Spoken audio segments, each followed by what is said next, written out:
Toujours en bref, monsieur le maire, pour répondre à une série de questions, il paraît qu'à Gennevilliers, vous allez faire en sorte qu'il y ait une crèche pour enfants autistes. Vous confirmez? Il y a la mutuelle Mayotte qui est installée aujourd'hui à Villeneuve-la-Garenne, qui va venir s'installer à Gennevilliers. Donc c'est un projet dans le quartier des Chevrins qui fera de l'accueil d'enfants autistes. Oui. Mais enfants autistes seulement ou enfants autistes avec d'autres enfants? Alors là, c'est une crèche spécialisée. Et c'est un choix de la mutuelle, pas de vous?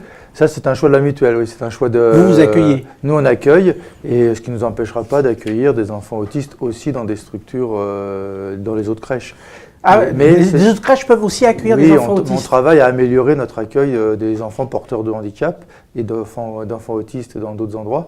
Par contre, on a besoin aussi de structures spécialisées, et donc ça améliore ça fait partie des engagements du mandat d'améliorer. Mais comment vous même avez... si ce n'est pas notre responsabilité. Comment vous avez pris la nouvelle qu'il y ait une crèche que pour autistes? Est-ce que vous vous êtes pas dit, comme d'autres, comme certains parents, c'est mieux qu'ils soient avec d'autres enfants? Je l'ai pris comme une bonne nouvelle parce que les parents sont à la fois à la recherche d'accueil dans des crèches ordinaires, je dirais. Oui, là, il n'y a pas énormément de place. Mais il y a aussi des parents qui recherchent des structures spécialisées parce que ça apporte plus d'aide à leur enfant. Et donc, ça complète le dispositif. Pour le commerce, vous avez la possibilité, monsieur le maire, de permettre aux enseignes d'ouvrir 12 dimanches dans l'année, soit 7 de plus qu'actuellement. Alors, est-ce que vous allez donner cette possibilité d'une plus grande ouverture au commerce local? C'est la loi Macron. Je me suis prononcé contre cette loi. Et donc, au conseil municipal du 12 décembre, nous avons décidé de ne pas ouvrir sur 12. Vous restez à 5? Et nous restons comme c'est aujourd'hui. On restera à 5. Vous ne voulez pas aider le commerce local? C'est pas le petit commerce, d'ailleurs, c'est les grandes structures commerciales qui font ces demandes-là. Mais qui sont installées à Gennevilliers. Qui sont installées à Gennevilliers. Mais ça, d'abord, ça fait de la concurrence pour le petit commerce. Et puis moi, j'invite les Gennevillois à faire autre chose le dimanche que d'aller dans les grands commerces. Votre invitation, il y a un très beau parc des Chantraines, il y a une très belle structure. Mais votre invitation, on l'entend, mais avec des situations professionnelles qui ne sont pas classiques, qui ne sont pas comme il y a 30 ans, la précarité qui progresse, souvent le dimanche reste la seule journée où on peut faire des courses importantes. C'est un problème, effectivement. D'abord, la précarité, le travail du dimanche développe davantage de précarité qu'il n'en résout. Deuxièmement, mais à ces salariés qui ont que le dimanche. L'étude faite sur Paris, par exemple, par des spécialistes, montre que l'ouverture du dimanche ne fait pas faire plus de ventes au magasin. Ils en font moins en semaine et plus le dimanche. Et donc, ça fait que répartir, mais c'est une question de pouvoir d'achat. Donc, vous n'aidez pas le commerce local? Est-ce que cette expression... Justement, nous voulons aider le commerce de proximité. Et donc, si on permettait à ces grandes chaînes d'ouvrir, c'est un peu plus de difficultés pour notre commerce de proximité. Et les habitants de Gennevilliers souhaitent aussi avoir un commerce de proximité. On ne peut pas tout avoir dans la vie. Par contre, là où vous avez raison, ça mériterait une stratégie à l'échelle métropolitaine, parce que ça fait des concurrences entre zones commerciales, et ça ne peut pas rester qu'à l'échelle de décision des maires. Et donc il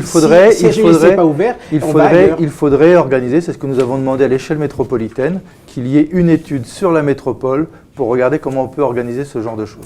Pour la rénovation de la zone La Rose-Camillina, la période de concertation est finie. Alors, elle n'est pas finie? Il y a encore une période de concertation? Oui.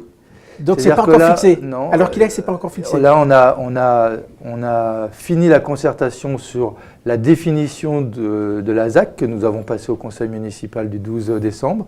Nous nous sommes engagés, et comme d'habitude, nous tiendrons nos engagements, à continuer la concertation une fois la ZAC votée, en lien avec l'aménageur. Quand l'aménageur est désigné, les habitants auront à nouveau des rencontres avec les ménageurs, de la même façon que nous organiserons des rencontres avec les habitants et l'architecte. Et donc nous continuons jusqu'en juin prochain cette concertation sur cette ZAC. Alors, dans cette ZAC, à la rue Jules Larose, un nouveau propriétaire nous a envoyé un mail et dit que le bruit du tramway est insupportable et vous demande qu'est-ce que vous allez faire. Il a raison, et donc on demande au STIF et à la RATP de changer les rames. D'abord, d'arrêter de faire rouler des rames qu'on appelle à roue carrée parce qu'elles font beaucoup de bruit. 2, de changer les rames du tramway et de moderniser ce tramway. Mais ça date, je crois que vous avez entendu dire ça il y a déjà un moment. Il y a un moment, ils se sont prononcés pour un changement du tramway en 2019. Donc nous, on continue à se battre, au moins qu'ils réparent les rames qui fonctionnent mal aujourd'hui, parce que ça fait un bruit important et c'est désagréable pour les riverains. Les conseils de quartier vont évoluer, nous dit-on. D'ailleurs, Mme Pécresse, qui avait fait de la question des transports un enjeu, devrait se pencher sur cette question d'améliorer le tramway de Gennevilliers. Alors, les conseils de quartier vont évoluer, c'est ce qu'on nous dit. Ils vont évoluer, ils vont changer en quoi? L'idée, c'est de prendre en compte les difficultés que l'on peut rencontrer pour continuer à améliorer. Enfin, la démocratie, c'est quelque chose de vivant. Et donc, il faut passer son temps à améliorer l'appropriation par les habitants eux-mêmes de la démocratie locale. Et donc, on fait un point sur qu'est-ce qui marche ne marche pas. Qu'est-ce qui ne marche pas? Vous savez, dans cette émission, on s'intéresse à ça. Oui, qu'est-ce qui ne marche pas? Le côté formel, c'est-à-dire qu'on a une charte de la démocratie locale, c'est intéressant parce que comme ça, on avait une règle du jeu. Oui. Et après, la règle du jeu est tellement rigide avec les bureaux, etc. Vous voulez assouplir? On passe plus de temps à organiser des réunions qu'à aider les habitants dans leur ensemble à décider de choses. Donc alors, là, très rapidement, est-ce qu'ils auront encore un budget? Oui. Est-ce que ce sont toujours les mêmes qui y participent? Est-ce que ça élargit? L'idée, c'est d'inviter tous les habitants. Oui, c'est l'idée, mais concrètement, est-ce que c'est c'est efficace? Efficace, ça dépend des habitants. S'ils n'y viennent pas, c'est aussi de leur faute. Ouais. C'est à eux de venir. Mais on les invite et c'est de faire en sorte qu'ils soient prévenus pour pouvoir participer aux décisions.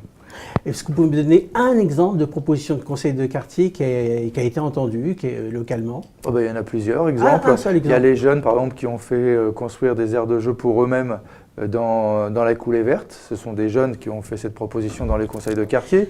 On a le conseil de quartier de Chandon-Brenu qui fait une aire de jeu pour enfants qui a été repoussée dans un premier temps et qui maintenant va repasser pour passer dans le parc des Sévines. Donc il y a plein de projets comme ça. Monsieur le maire, on arrête là, on se retrouve cette fois, trêve hivernale oblige, cette fois dans 3 semaines. Toujours en bref, monsieur le maire.